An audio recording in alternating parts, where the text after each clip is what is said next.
होलिका दहन फागुन शुक्ल पूर्णिमा के दिन किया जाता है। इस साल होलिका दहन की तिथि 13 मार्च है। होलिका दहन के शुभ मुहूर्त की बात करें तो यह गुरुवार रात 11:26 बजे से देर रात 12:30 बजे तक है। इस दौरान होलिका दहन करें। होलिका दहन का त्योहार बुराई की अच्छाई पर जीत के प्रतीक के तौर पर माना जाता है। होलिका दहन के दौरान घर में सुख संपत्ति की कामना की जाती है। मानता है कि होलिका दहन से घर से नकारात्मक ऊर्जा दूर होती है, इसलिए पूरे श्रद्धा भाव से होलिका दहन किया जाना चाहिए। ध्यान रहे कि इस दौरान भादरा नहीं होनी चाहिए। होलिका दहन की पूजन विधि। होलिका दहन के दिन सुबह जल्दी उठकर नहा धोआ ले। व्रत का संकल्प लेने के बाद होलिका दहन की तैयारी करें। जिस जगह पर होलिका दहन करना हो उस जगह को साफ कर ले। यहाँ होलिका दहन की सारी सामग्री इकट्ठा कर ले। इसके बाद होलिका और प्रहलाद की प्रतिमा बनाकर भगवान नरसिंह की पूजा करें। शुभ मुहूर्त के दौरान होलिका की पूजा करें और उसमें अग्नि दे। इसके बाद परिवार के साथ होलिका की 3 बार परिक्रमा कर ले। फिर नरसिंह भगवान से प्रार्थना करते हुए होलिका की आग में गेहूं, चने की बलिया, जौ, गोबर के उपले आदि डाले। इसके बाद होलिका की आग में गुलाल और जल चढ़ाए। होलिका की आग शांत होने के बाद उसकी राख को घर ले जाए। इससे घर की नकारात्मक ऊर्जा दूर होती है। अगर आपके घर में वास्तु दोष है तो होलिका की राख को दक्षिण पूर्व दिशा में रखें। इससे घर का वास्तु दोष दूर होता है। होलिका दहन की ज्वाला देखने के बाद ही भोजन करें। होलिका दहन के दिन क्या करें? होलिका दहन के दिन बच्चों को लकड़ी की तलवार बनाकर दे। उन्हें दिन भर हंसने और खेलने दे। उन्हें उत्साही सैनिक बनाए ताकि वो साहसी बन सके। होलिका दहन के दिन बच्चों को अलग अलग प्रकार के पकवान खिलाए। उन्हें पूरी, खीर, मलपुआ, हलवा और कचौरी आदि खाने के लिए दे। इससे पूरे साल घर में सुख, शांति और समृद्धि होती है। होलिका दहन के दिन हनुमान जी की पूजा करने का महत्व बताया गया है। इससे साल भर शुभ परिणाम मिलते हैं। इसके अलावा आज पूरे परिवार के साथ चंद्रमा के दर्शन करना चाहिए। मानता है कि इससे अकाल मृत्यु का भय दूर होता है। होलिका दहन के दौरान मंत्र जप किया जाता है। होली की यह अलग अलग स्थानों और पूजा परिस्थितियों में अलग अलग हो सकता है, लेकिन होलिका पूजन के दौरान इस मंत्र का जप कर सकते हैं। आदि काल में हिरण्यकश्यप नाम का राक्षस के घर पर प्रहलाद का जन्म हुआ था। प्रहलाद भगवान विष्णु के भक्त थे, जबकि हिरण्यकश्यप खुद को ईश्वर से भी बढ़कर समझता था। हिरण्यकश्यप ने प्रहलाद को विष्णु भक्ति के मार्ग से हटाने के लिए कई प्रयास किया, लेकिन वो सफल नहीं हो पाया। हिरण्यकश्यप ने आग बबूला होकर प्रहलाद को मारने की भी कोशिश की, लेकिन वो इसमें भी कामयाब नहीं हो सका। इसके बाद उसने अपनी बहन होलिका को मदद के लिए बुलाया। होलिका को शिव जी से वरदान मिला था कि उसे अग्नि नहीं जला सकती है। इसके बाद आयोजन बनाई गई कि प्रहलाद को होलिका की गोद में बैठाकर आग में जला दिया जाएगा। इसके बाद होलिका प्रहलाद को लेकर चिता में बैठ गई, लेकिन भगवान विष्णु की कृपा से होलिका जल गई और प्रहलाद सही सलामत बच गया। इसके बाद से होलिका दहन किया जाता है। होलिका राक्षस कुल के महाराज हिरण्यकश्यप की बहन थी। यह अग्निदेव की उपासक थी। अग्निदेव से उन्हें वरदान में ऐसा वस्तु मिला था जिसे धारण करने के बाद अग्नि उन्हें जला नहीं सकती थी। बस इसी बात के चलते हिरण्यकश्यप ने उन्हें यह आदेश दिया कि वो उनके पुत्र प्रहलाद यानी कि होलिका के भतीजे को लेकर हवन कुंड में बैठे। भाई के इस आदेश का पालन करने के लिए वो प्रहलाद को लेकर अग्नि कुंड में बैठ गई। इसके बाद ईश्वर की कृपा से इतनी तेज हवा चली कि वो वस्तु होलिका के शरीर से उड़कर भक्त प्रहलाद के शरीर पर गिर गया। इससे प्रहलाद तो बच गया, लेकिन होलिका जल कर भस्म हो गई।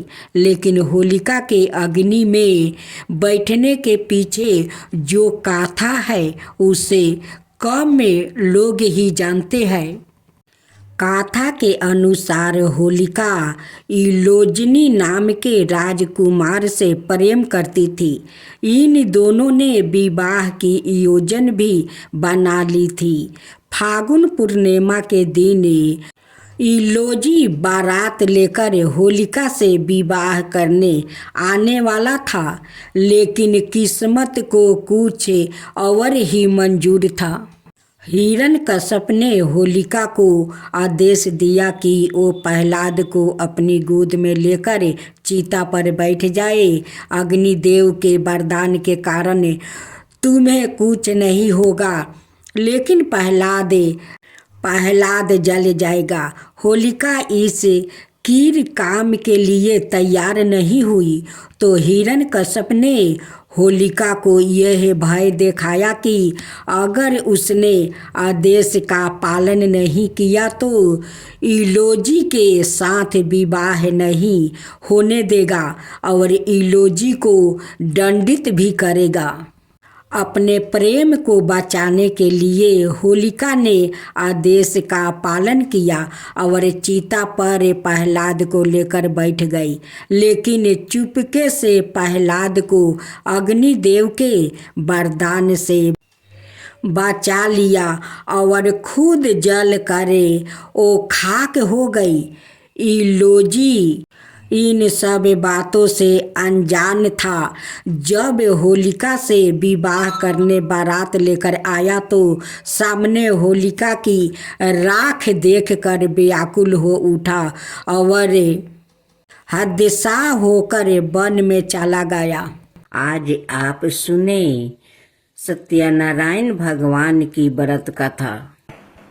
पूर्ण फल देने वाली सत्यनारायण भगवान का ये व्रत कथा है। इस गाथा को आप जरूर सुने।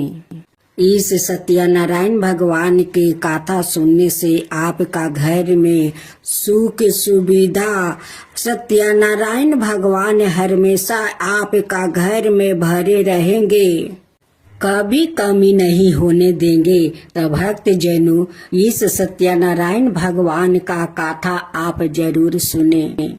एक समय की बात है, नैसीरन तीर्थ में सैनिकादि 88,000 ऋषियों ने श्री सूत जी से पूछे, हे प्रभु, इस कलयुग में वेद विद्या रहित मनुष्यों को प्रभु भक्ति किस प्रकार मिल सकती है और उनका उद्धार कैसे होगा।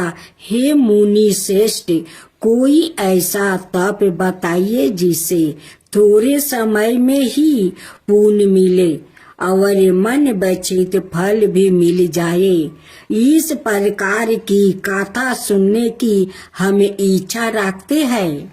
सबर शास्त्रों के गाता सूत जी बोले, हे विष्णु, मैं पूज्या आप सभी ने प्राणियों के हित की बात पूछी है, इसलिए मैं एक ऐसे श्रेष्ठ व्रत को आप लोग को बताऊंगा जिससे नारद जी ने लक्ष्मी नारायण जी से पूछा था और लक्ष्मीपति ने मुनि श्रेष्ठ नारद जी से कहा था। आप सब इसे ध्यान से सुनिए। एक समय की बात है, योगी राज नारद जी दूसरों के हित की इच्छा लिए अनेकों लोकों में घूमते हुए मृत्युक लोक में आ पहुँचे। यहाँ उन्होंने अनेक योनियों में जन्मे प्राणियों सभी मनुष्य को अपने कर्मों द्वारा अनेकों दुखों से पीड़ित देखा।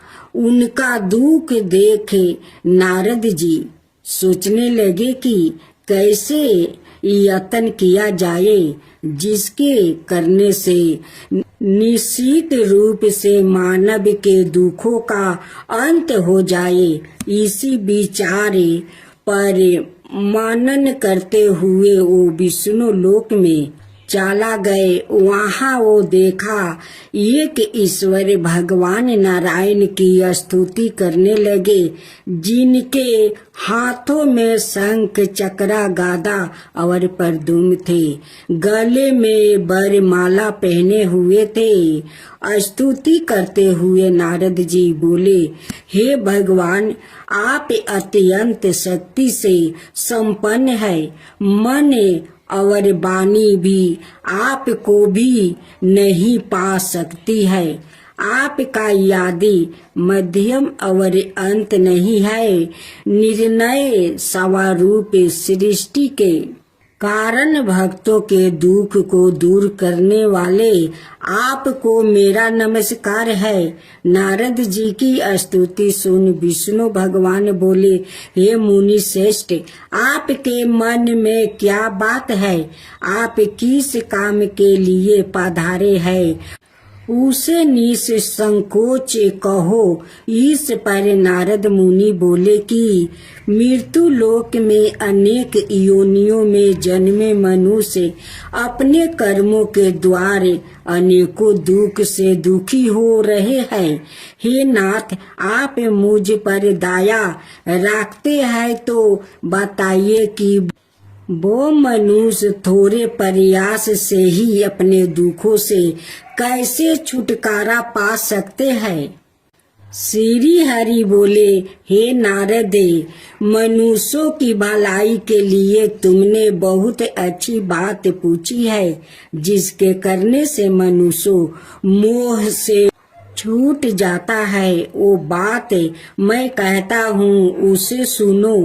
स्वर्ग लोक और मृत्यु लोक दोनों में एक दुर्लभ उत्तम व्रत है जो पुण्य देने वाला है। आज प्रेम में बस होकर मैं उसे तुमसे कहता हूँ। श्री सत्यनारायण भगवान का यह व्रत अच्छी तरह विधि पूर्वक करके मनुष्य तुरंत ही यहाँ सुख भोग कर मरने पर मोक्ष पाता है। श्री हरि के वचन सुन नारद जी बोले कि उस व्रत का फल क्या है और उसका विधान क्या है, यह व्रत किसने किया है, इस व्रत को किस दिन करना चाहिए, सभी कुछ विस्तार से बताए। नारद जी की बात सुनकर श्री हरि बोले, दुख शोक को दूर करने वाला यह व्रत सभी स्थानों पर विजय दिलाने वाला है। मानव को भक्ति और श्रद्धा के साथ शाम को श्री सत्यनारायण की पूजा धर्म पारायण होकर ब्राह्मणों व बंधुओं के साथ करनी चाहिए। भक्ति भाव से ही नैवेद्य केले का फल, घी, दूध और गेहूं का आटा सवाए ले। गेहूं के स्थान पर साठी का आटा, शक्कर और गुड़ लेकर सभी भक्षण योग्य पदार्थों को मिलाकर भगवान का भोग लगाए।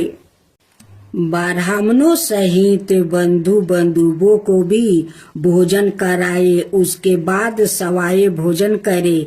भजन कीर्तन के साथ भगवान की भक्ति में लीन हो जाए। इस तरह से सत्यनारायण भगवान का यह व्रत करने पर मनुष्य की सारी इच्छाएं निश्चित रूप से पूरी होती है। इस कली काल अर्थात कलियुग में मृत्यु लोक में मोक्ष का यही एक सरल उपाय बताया गया है। श्री सत्यनारायण भगवान की जय। अब दूसरा अध्याय। सूत जी बोले, हे ऋषियों, जिसने पहले समय में इस व्रत को किया था उसका इतिहास कहता हूँ, ध्यान से सुनो। सुंदर काशीपुरी नगरी में एक अत्यंत निर्धन ब्राह्मण रहता था। भूख प्यास से परेशान वो धरती पर घूमता रहता था। ब्राह्मणों से प्रेम करने वाले भगवान ने एक दिन ब्राह्मण का भेष धारण कर उसके पास जाकर पूछा, हे बीरबा, नित दुखी होकर तुम पृथ्वी पर क्यों घूमते हो? दीन ब्राह्मण बोला, मैं निर्धन ब्राह्मण हूँ, भिक्षा के लिए धरती पर घूमता हूँ। हे भगवान, यदि आप इसका कोई उपाय जानते हो तो बताइए। वृद्ध ब्राह्मण कहता है कि सत्यनारायण भगवान मनोवांछित फल देने वाले हैं, इसलिए तुम उनका पूजन करो। इसे करने से मनुष्य सभी दुखों से मुक्त हो जाता है।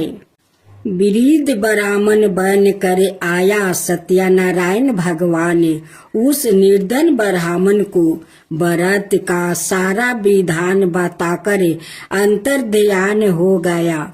ब्राह्मण मन ही मन सोचने लगा कि जिस व्रत को वृद्ध ब्राह्मण कहने को कह गया है, मैं उसे जरूर करूँगा। यह निश्चित करने के बाद उसे रात में नींद नहीं आई। वो सवेरे उठकर सत्यनारायण भगवान का व्रत का निश्चय कर भिक्षा के लिए चला गया। उस दिन निर्धन ब्राह्मण को भिक्षा में बहुत धन मिला, जिससे उसने बंधुओं के साथ मिलकर श्री सत्यनारायण भगवान का व्रत संपन्न किया। भगवान सत्यनारायण का व्रत संपन्न करने के बाद वो निर्धन ब्राह्मण सभी दुखों से छूट गया और अनेक प्रकार की संपत्तियों से युक्त हो गया। उसी समय से यह ब्राह्मण हर माहे इस व्रत को करने लगा। इस तरह से सत्यनारायण भगवान के व्रत को जो मनुष्य करेगा वो सभी प्रकार के पापों से छूट कर मोक्ष को प्राप्ति करेगा। जो मनुष्य इस व्रत को करेगा वो भी सभी दुखों से मुक्ति हो जाएगा। सूत जी बोले कि इस तरह से नारद जी से नारायण जी का कहा हुआ। श्री सत्यनारायण व्रत को मैंने तुमसे कहा, हे पीरबा, मैं अब और क्या कहूँ। ऋषि बोले, हे मुनिवर, संसार में उस बीरबा से सुनकर और किस किसने इस व्रत को किया है, हम सब इस बात को सुनना चाहते हैं। इसके लिए हमारे मन में श्रद्धा का भाव है। सूत जी बोले, हे मुनियो, जिस जिसने इस व्रत को किया है वो सब सुनो। एक समय वही बीरबा धन ऐश्वर्य के अनुसार अपने बंधु बंधुओं के साथ इस व्रत को करने को तैयार हुआ है। उसी समय एक लकड़ी बेचने वाला बूढ़ा आदमी आया और लकड़ियां बाहर रख कर अंदर ब्राह्मण के घर में गया। प्यास से दुखी ओ लकड़हारा उनको व्रत करते देख बीरबा को नमस्कार करे पूछने लगा कि आप यह क्या कर रहे हैं और इसे करने से क्या फल मिलेगा, कृपया मुझे भी बताइए। ब्राह्मण ने कहा कि सब मनोकामनाओं को पूरा करने वाला यह सत्यनारायण भगवान का व्रत है।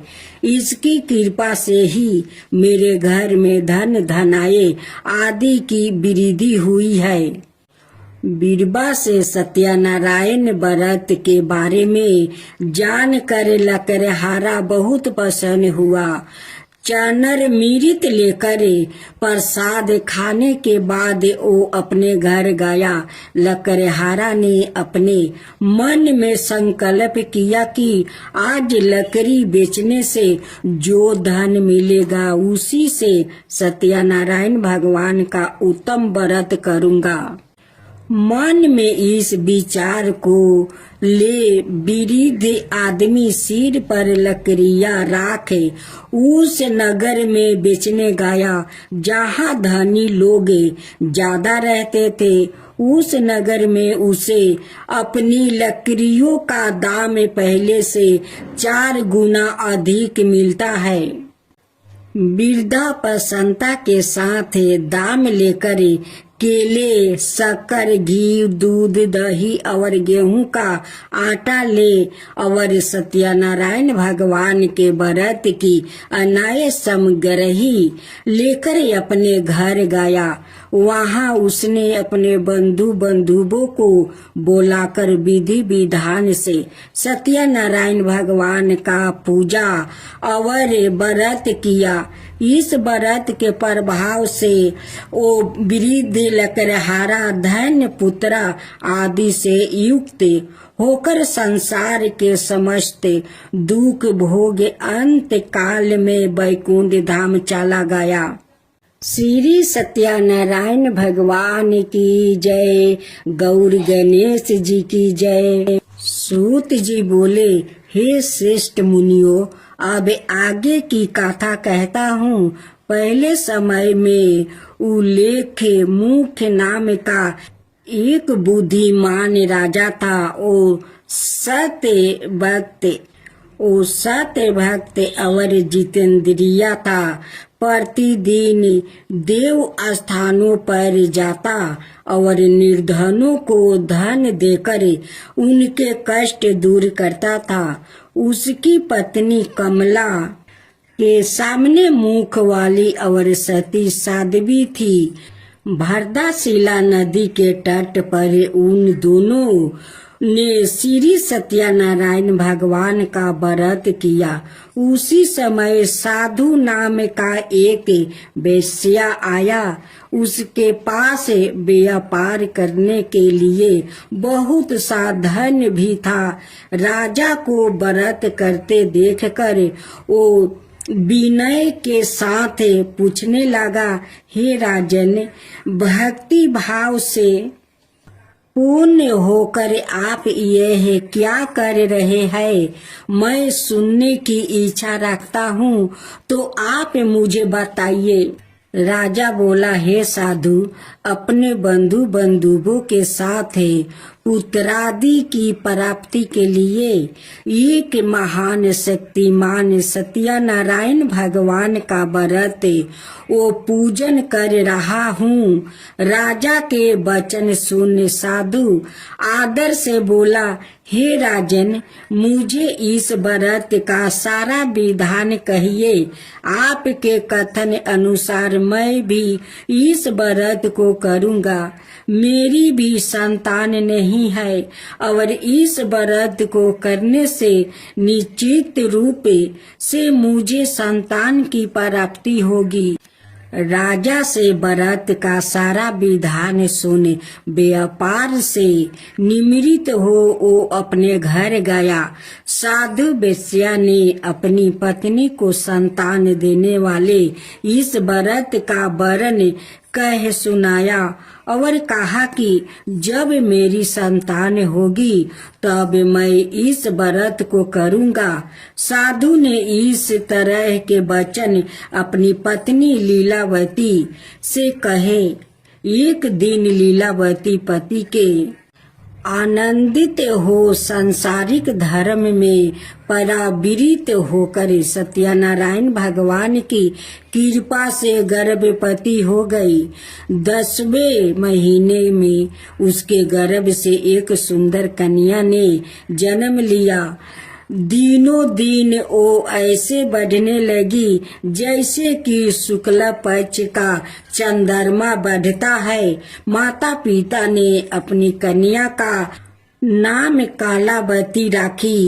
एक दिन लीलावती ने मीठे शब्दों में अपने पति को याद दिलाया कि आपने सत्यनारायण भगवान के जिस व्रत को करने का संकल्प किया था उसे करने का समय आ गया है। आप इस व्रत को करिए। साधु बोला कि हे बीरबा, इस व्रत को मैं उसके विवाह पर करूँगा। इस प्रकार अपनी पत्नी को आश्वासन देकर वो नगर को चला गया। कालावती पिता के घर में रहे वृद्ध हो प्राप्ति हो गई। साधु ने एक बार नगर में अपनी कन्या को सखियों के साथ देखा तो तुरंत ही दूत को बुलाया और कहा कि मेरी कन्या के योग वर देख कर आओ। साधु की बात सुनकर दूत कंचन नगर में पहुंचा और वहां देखभाल कर लड़की के लिए सुजोगे बानिक पुत्र को ले आया। सुजोगे लड़के को देख साधु ने बंधु बंधुओं को बुलाकर अपनी पुत्री का विवाह कर दिया।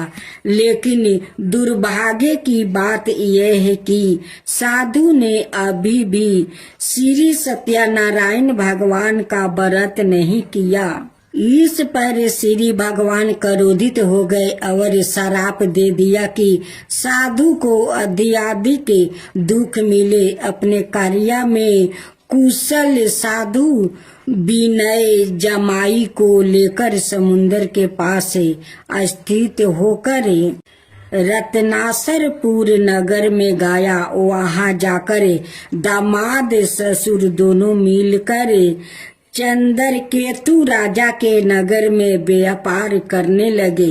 एक दिन भगवान सत्यनारायण की माया से एक चोर राजा का धन चुराकर भाग रहा था।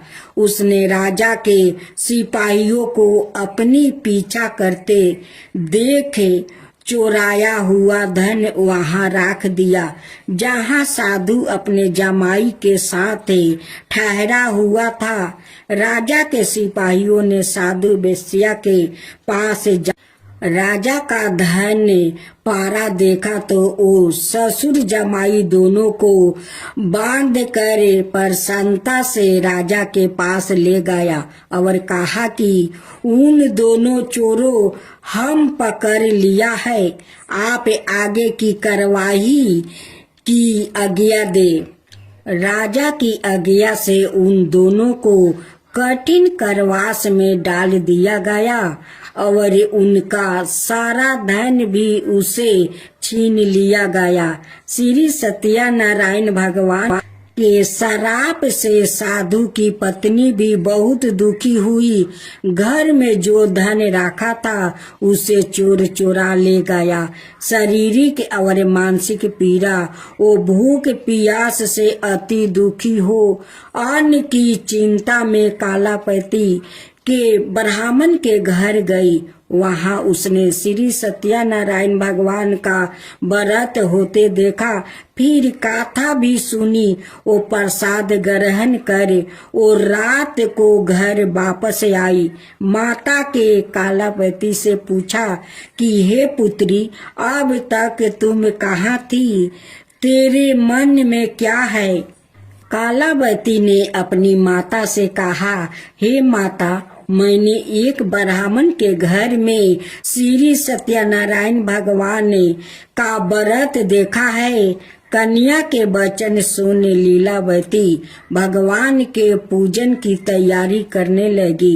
लीलावती ने परिवार बंधुओं सहित सत्यनारायण भगवान का पूजन किया और उसे वर मांगा कि मेरे पति और जमाई शीघ्र घर आ जाए। साथ ही यह भी प्रार्थना की कि हम सब का अपराध क्षमा करे। श्री सत्यनारायण भगवान इस व्रत से संतोष हो गए और राजा चंद्रकेतु को सपने में दर्शन दे कहा कि हे राजन, तुम उन दोनों वेश्या को छोड़ दो और तुमने उनका जो धन लिया है उसे वापस कर दो। अगर ऐसा नहीं किया तो मैं तुम्हारा धन, राज्य, संतान सभी को नष्ट कर दूंगा। राजा को यह सब कहकर वो अंतर्ध्यान हो गए। प्रात काल सभा में राजा ने अपना सपना सुनाया, फिर बोले कि बानिक पुत्र को कैद से मुक्त कर सभा में ले आओ। दोनों ने आते ही राजा को प्रणाम किया। राजा मीठी वाणी में बोला, हे महानुभावों, भाग्य बसे ऐसे कठिन दुख तुम्हें प्राप्ति हुआ है, लेकिन अब तुम्हें कोई भय नहीं है। ऐसा कह राजा ने उन दोनों को नए वस्तु भूषण भी पहनाया और जितना धन उनका लिया था उसे दोगुना धन वापस कर दिया। दोनों वेश्या अपने घर को चल दिया। श्री सत्यनारायण भगवान की जय, गौरी गणेश की जय। अपनी यात्रा आरंभ किया और अपने नगर की ओर चल दिया। उनके थोड़ी दूर जाने पर एक दंडी भेषधारी श्री सत्यनारायण ने उनसे पूछा, हे साधु, तेरी नाव में क्या है? अभी बानी मानी के हंसता हुआ बोला, हे डंडी, आप क्यों पूछते हो? क्या धन लेने की इच्छा है? मेरी नाव में तो बेल पत्ते भरे हुए हैं। वेश्या के कठोर वचन सुन भगवान बोले, तुम्हारा वचन सत्य हो। डंडी ऐसे वचन कहे वहां से दूर चला गया। कुछ दूर जाकर समुंदर के किनारे बैठ गया। डंडी के जाने के बाद साधु वेश्या ने नित्य क्रिया के पश्चात नाव को ऊंची उठाते देखकर अचंभा माना और नाव में बेलपते आदि देख वो मूर्छित हो जमीन पर गिर पड़ा। होश आने पर वो अत्यंत शोक में डूब गया। तब उसका दामाद बोला कि आप शोक ना मनाए, यह डंडी का श्राप है, इसलिए हमें इनकी शरण में जाना चाहिए, तभी हमारी मनोकामना पूरी होगी। दामाद की बात सुनकर वो डंडी के पास पहुंचा और अत्यंत भक्ति भाव नमस्कार करके बोला, मैंने आपसे जो जो सत्य वचन कहे थे उनके लिए मुझे क्षमा दे। ऐसा कह कर महान शोकातुर हो रोने लगा। तब डंडी भगवान बोले, हे मानिक पुत्रा, मेरी आज्ञा से बार बार तुम्हें दुख प्राप्ति हुआ है, तू मेरी पूजा से मुक्त हुआ। साधु बोला, हे भगवान, आपकी माया से ब्रह्मा आदि देवता भी आपके रूप को नहीं जानते, तब मैं अज्ञानी कैसे जान सकता हूँ।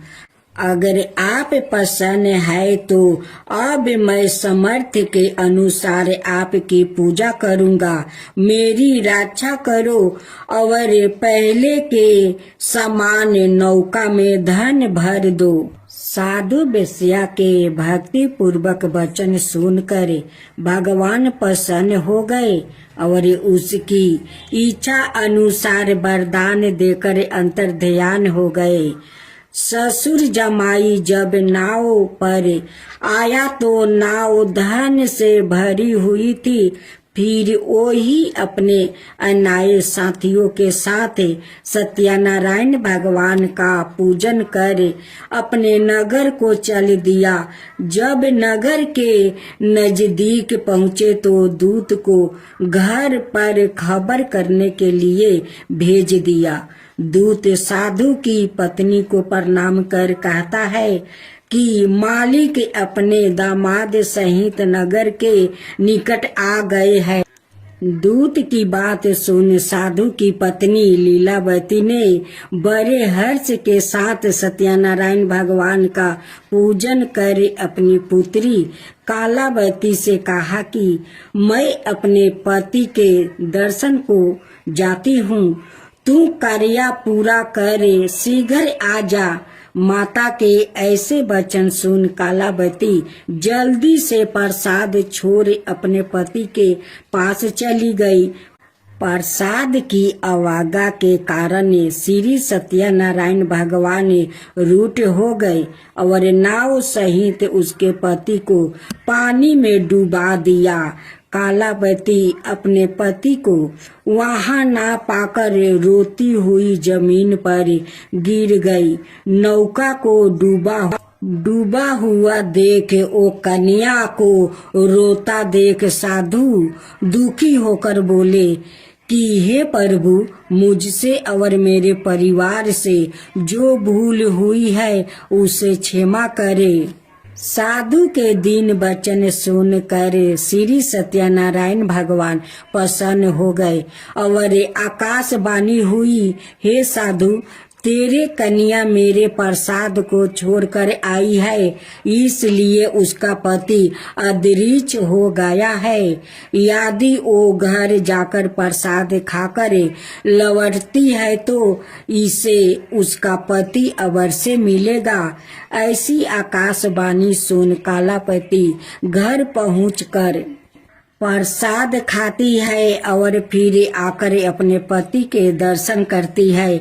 उसके बाद साधु अपने बंधु बंधुओं सहित श्री सत्यनारायण भगवान का विधि विधान से पूजा करता है। इस लोक का सुख भोग वो अंत में सरग जाता है। श्री सत्यनारायण भगवान की जय। गौर गणेश जी की जय। सूत जी बोले, हे ऋषियों, मैं और भी एक कथा सुनाता हूँ, उसे भी ध्यान पूर्वक सुनो। प्रजा पालन में लीन तुलिंग ध्वज नाम का एक राजा था। उसने भी भगवान का प्रसाद त्याग कर बहुत ही दुख सहन किया।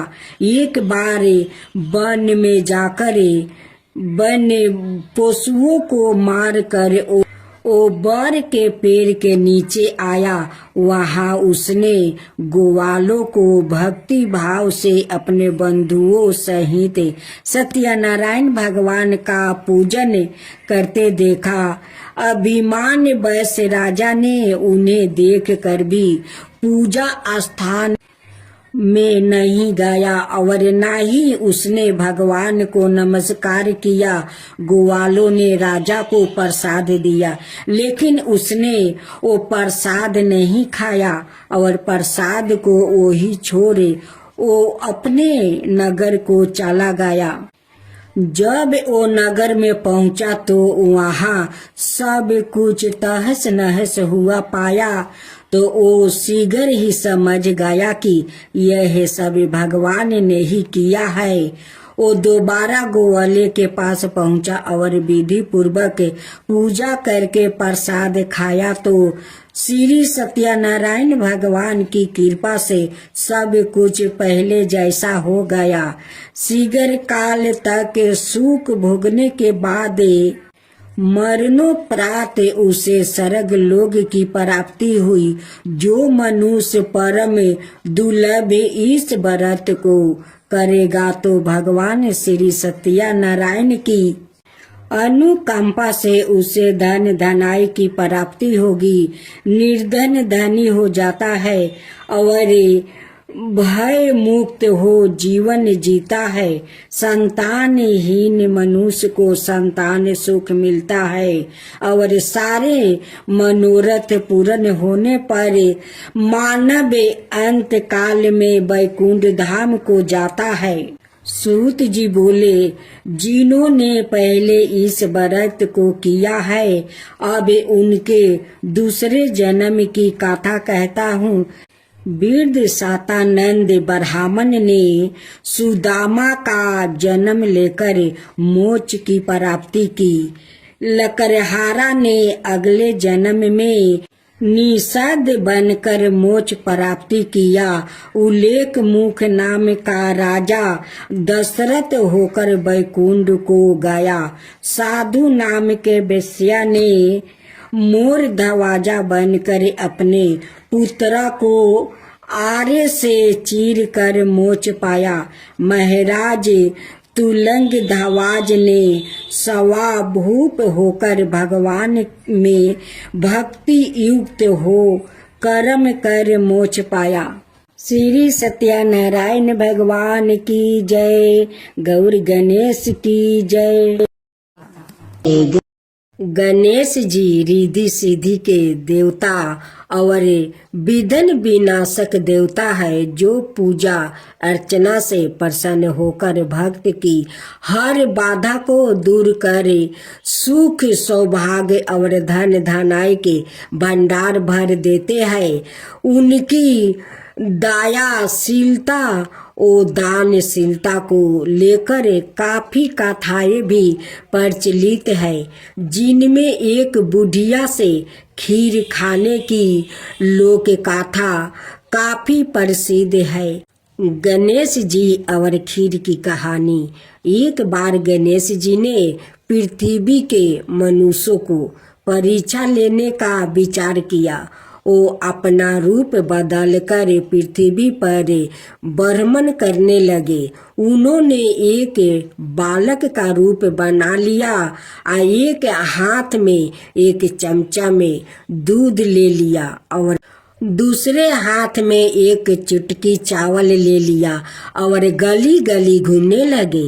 साथ ही साथ आवाज लगाते चल रहे थे, कोई मेरे लिए खीर बना दो, कोई मेरे लिए खीर बना दो, कोई मेरे लिए खीर बना दो।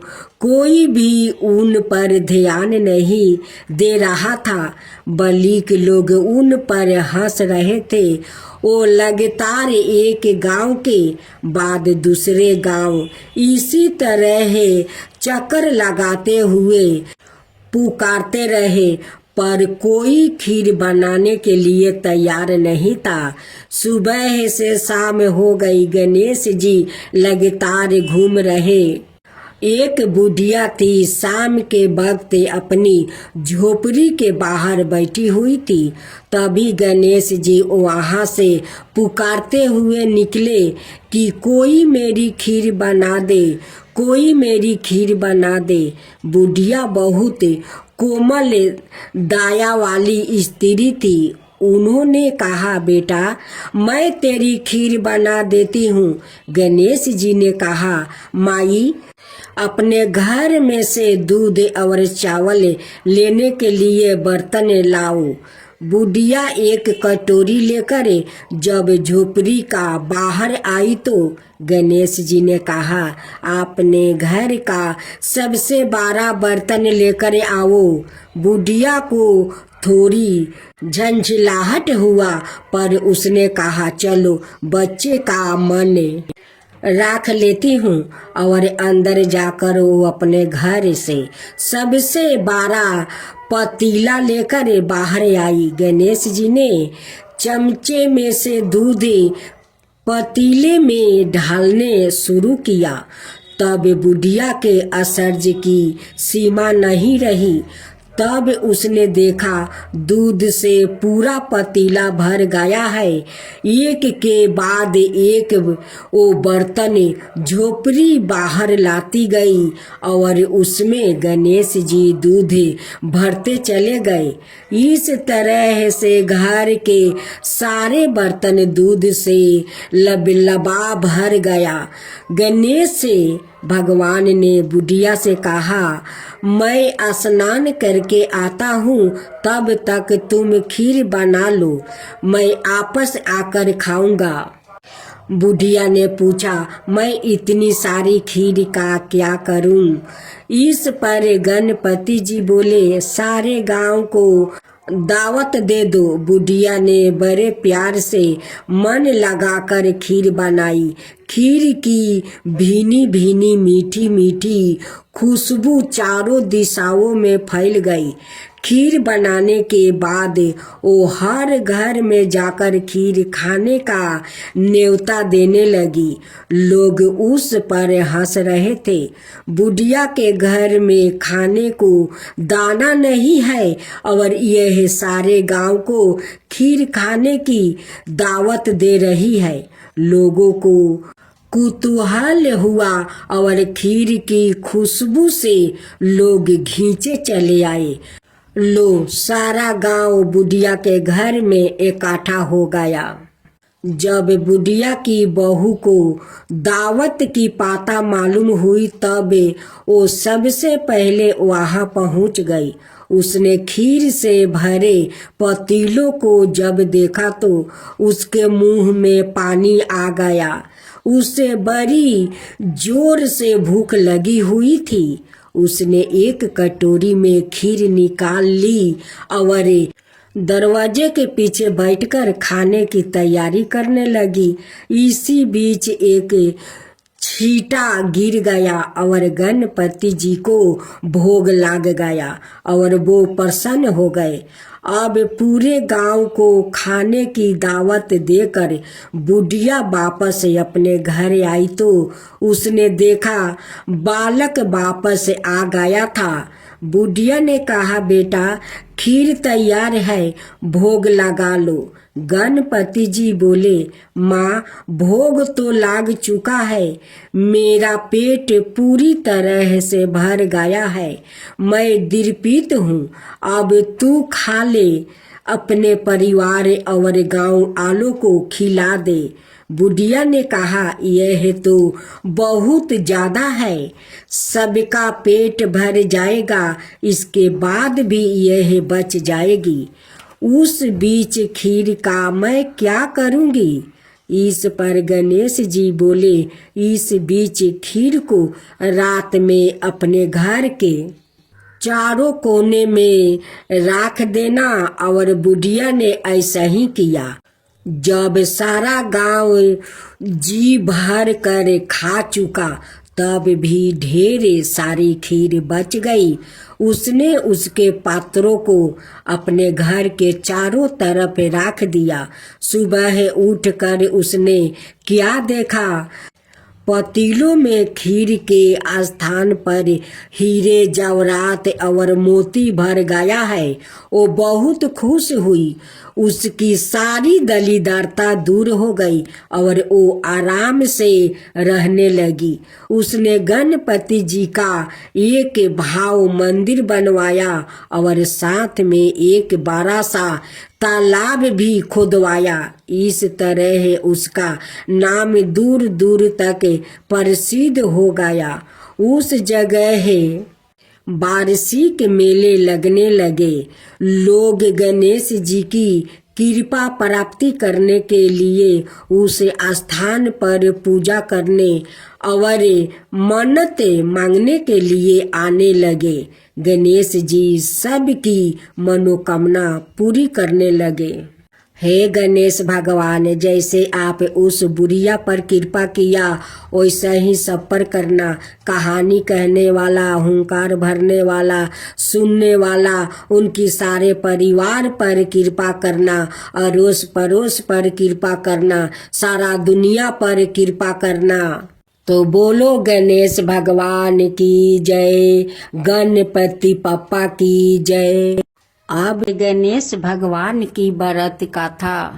राजा सातानिक ने सुमितु मुनि से पूछा, प्रिय वर गणेश जी को गणों का राजा किसने बनाया और बड़े भैया कार्तिकेय के रहते हुए यह कैसे विघ्नों के अधिकारी हो गए। सुमितु मुनि ने कहा, राजा आपने बहुत अच्छी बात पूछी है, जिस कारण ये विघ्न कारक हुए हैं और जिन विघ्नों को करने से इस पद पर उनकी नियुक्ति हुई है, वो मैं कह रहा हूँ। उसे आप एक ग्रह चित होकर सुने। पहले कीर्तियोग में प्रजाओं की जब सृष्टि हुई तो बिना विघ्न बाधा के देखते ही देखते सब कार्य सिद्ध हो जाते थे। अंत में प्रजा को बहुत अहंकार हो गया। कैलेश राहित अहंकार से परिपूर्ण प्रजा को देखकर ब्रह्मा ने बहुत सोच विचार करके प्रजा समृद्धि के लिए विनायक को विनियोजित किया। अंत ब्रह्मा के प्रयास से भगवान शंकर ने गणेश को उत्पन्न किया और उन्होंने गणों का अधिपति बनाया। हे राजन, जो प्राणी गणेश की बिना पूजा किए ही कार्य आरंभ कर देता है, उनके मुझसे सुनिए। ओ व्याकुल सपने में अत्यंत गहरे जल में अपने को डूबते स्नान करते हुए यह कैसे मुराए देखता है।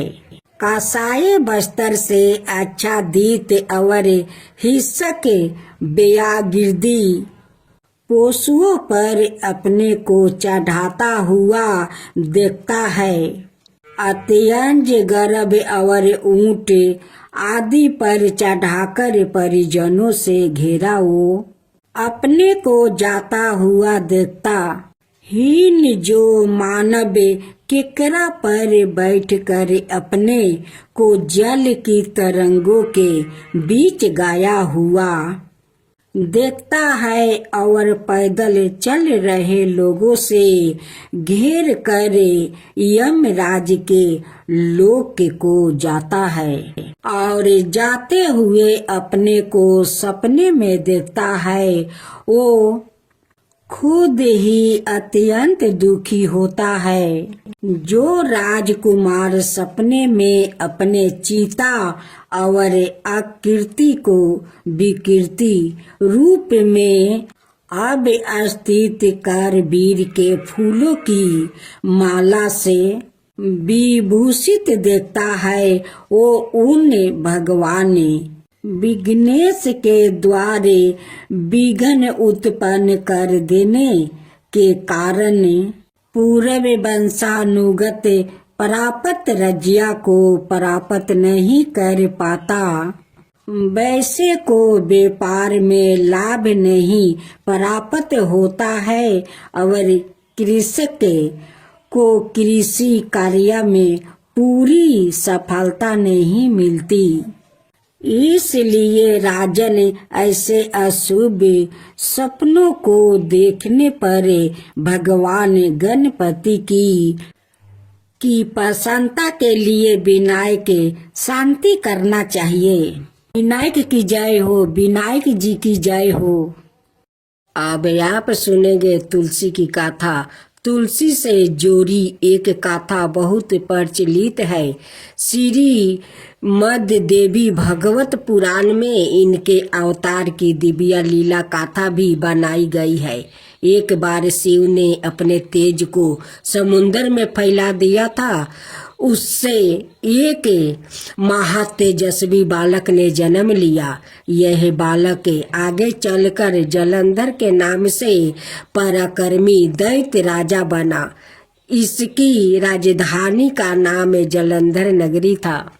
दैत्यराज कलनेमी की कन्या बिंदा का विवाह जलंधर से हुआ। जलंधर महाराक्षस था। अपनी साता के मध्य में चूरी उसने माता लक्ष्मी को पाने की कामना से युद्ध किया, परंतु समुद्र से ही उत्पन्न होने के कारण माता लक्ष्मी ने उसे अपना भाई के रूप में स्वीकार कर लिया। वहां से पराजित होकर वो देवी पार्वती को पाने की लालसा से कैलाश पर्वत पर गया। भगवान देवाधिदेव शिव का ही रूप धारण करे माता पार्वती का समीप गया, परंतु माँ ने अपने योग बल से उसे तुरंत पहचान लिया और वहां से अंतर्ध्यान हो गई। देवी पार्वती ने क्रोध होकर सारा वृत्तांत भगवान विष्णु को सुनाया। जलंधर की पत्नी बिंदा अत्यंत पतिव्रता स्त्री थी। उसी के पतिव्रता धर्म की शक्ति से जलंधर ना तो मारा जाता था और ना ही पराजित होता था। इसलिए जलंधर का नाश करने के लिए बिंदा के पतिव्रता धर्म को भंग करना ही बहुत जरूरी था।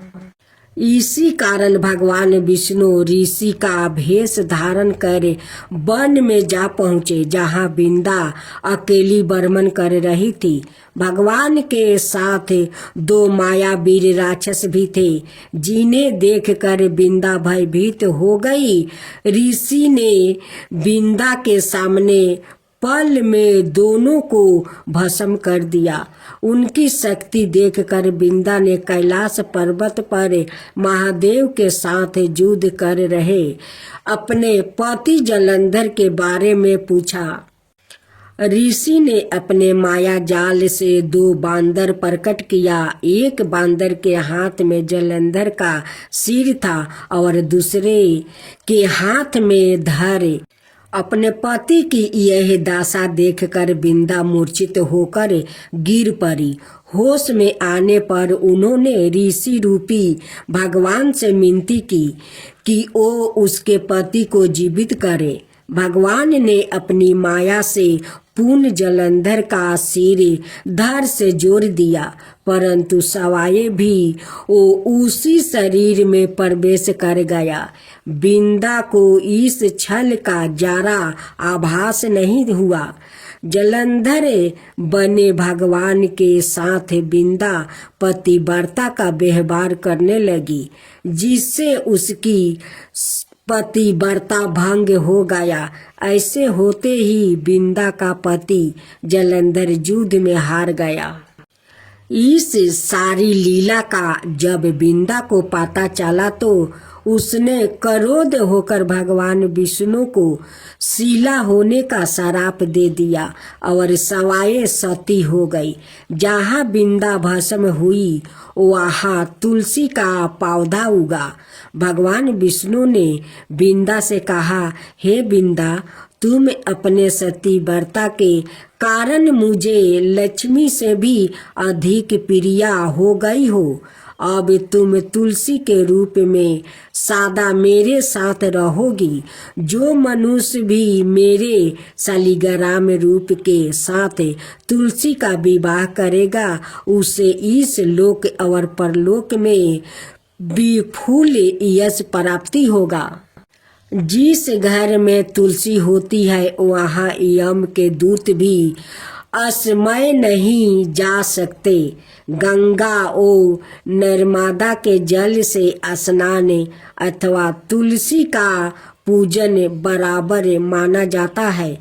चाहे मनुष्य कितना भी पापी क्यों ना हो, मृत्यु के समय जिसके प्राण मंजीरी रहती, तुलसी और गंगा जल मुख में राख कर निगल जाते हैं। वो पापों से मुक्ति होकर वैकुंठ धाम को प्राप्ति होता है। जो मनुष्य तुलसी और आंवले की छाया में अपने पितरों का श्राद्ध करता है उसके पितरों मोक्ष को प्राप्ति हो जाते हैं। उसी दैत्य जलंधर की यह भूमि जलंधर नाम से विख्यात है।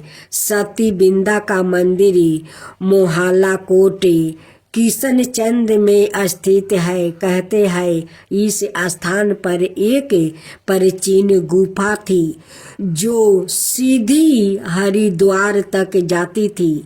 सच्चे मन से 40 दिन तक सती बिंदा देवी के मंदिर में पूजा करने से सभी मनोरथ पूर्ण हो जाते हैं। अब आप सुने महालक्ष्मी व्रत कथा। माँ लक्ष्मी की जय हो, माँ लक्ष्मी की जय हो। प्राचीन समय में एक गांव में एक गरीब ब्राह्मण रहता था। वो भगवान विष्णु का भक्त था। वो नियमित रूप से श्री विष्णु की पूजा करता था। एक बार श्री हरि ने उस ब्राह्मण की पूजा से प्रसन्न होकर उससे वर मांगने को कहा। तब ब्राह्मण ने इच्छा जाहिर की कि लक्ष्मी जी का निवास उसके घर में हो। यह सुनकर विष्णु जी ने लक्ष्मी जी की प्राप्ति का मार्ग ब्राह्मण को बताया। विष्णु जी ने कहा कि मंदिर के सामने एक स्त्री आती है जो यहाँ आकर उपले थापती है। उसे अपने घर आने का निमंत्रित दो। वो धन की देवी है। जब लक्ष्मी जी तुम्हारे घर आएगी तो तुम्हारा घर धन धनाय से भर जाएगा। इतना कहकर विष्णु जी ध्यान मगन हो गए। अगले दिन सुबह 4 बजे से ही मंदिर के सामने ब्राह्मण आकर बैठ गया। कुछ ही देर में लक्ष्मी जी उपले थपने वही आई। ब्राह्मण ने उनसे उसके घर आने का निवेदन किया। वो सुन लक्ष्मी जी समझ गई कि यह सब विष्णु जी ने ही उससे करने के लिए कहा है।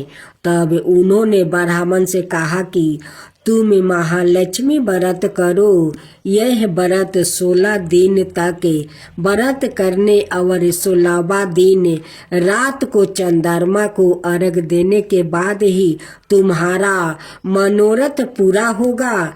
इसके बाद लक्ष्मी जी की पूजा कर ब्राह्मण ने देवी को उत्तर दिशा की और मुख करके पुकारा।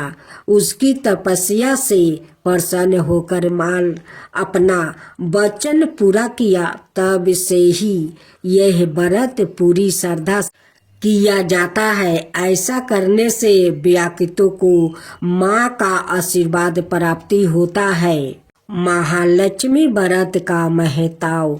हिंदू धर्म में महालक्ष्मी व्रत पूरे 16 दिनों तक रखा जाता है।